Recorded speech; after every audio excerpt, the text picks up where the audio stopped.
So today I'm going to go through 5 essential steps when looking to move from, say, that management role to a CFO within a startup or scale up, and none of them have to do with accounting. Hi, my name is Alysha Randall, and I am a fractional CFO, and I also train new and aspiring finance leaders within a startup or scale up. If that sounds like you, then please hit the subscribe button so you'll be notified with our videos. So today, as I said, I wanted to go through 5 steps that you may want to consider when proving your skills, or perhaps some gaps that you have in your current skill set, where you can learn more about and what you need to do in order to get there.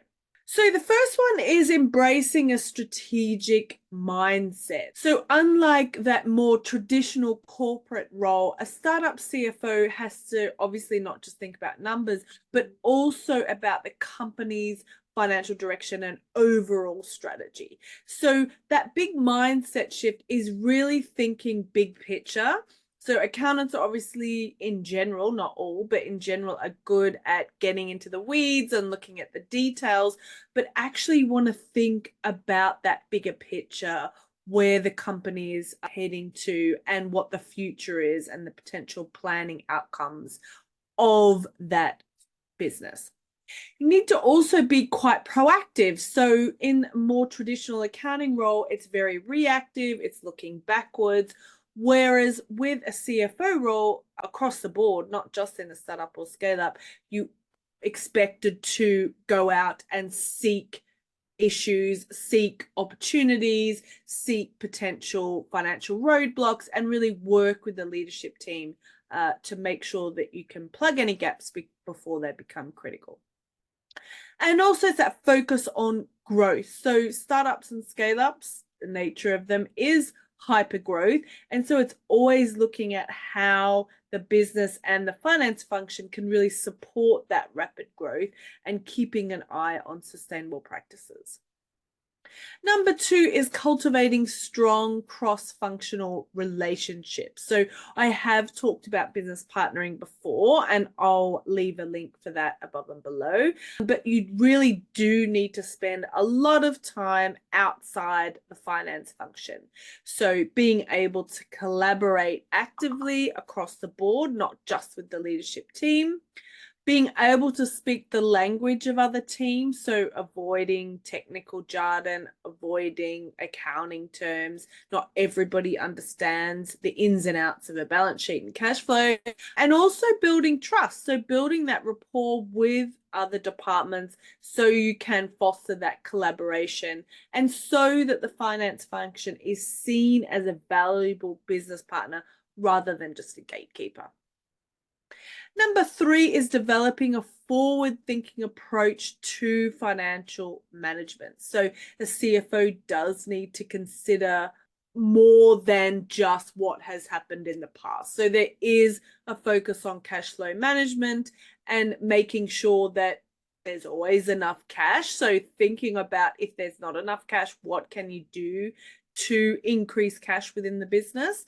Embracing technology, so making sure that you have a strong finance tech stack. Again, I do a recommendation every 6 months on the finance tech stack that we use with our clients, which are pretty early stage startups, and I'll leave a link for that above or below. And then also scenario planning, being prepared for different scenarios, different outcomes, and what you could do in best case and worst case scenarios. Number 4 is prioritizing leadership and team development. So it isn't all just about you and your career. You really do need to focus on the career of others around you, particularly as a leader. So firstly, you want to invest in talent. So help the people within their team and supporting their professional development and continuing their professional development opportunities and keeping up to date with industry changes as well. Empowering autonomy. So, it's so lovely having, say, a financial controller that is on it. You don't really need to manage them too closely. They really take ownership and responsibility of their role and their function, and it just makes your life so much easier. And also encouraging a learning culture. So when there are mistakes, rather than telling people off for the mistakes, view it as a learning opportunity. So if your team is encouraged to learn from their mistakes rather than being terrified of them, you're probably going to have a stronger team in the longer term.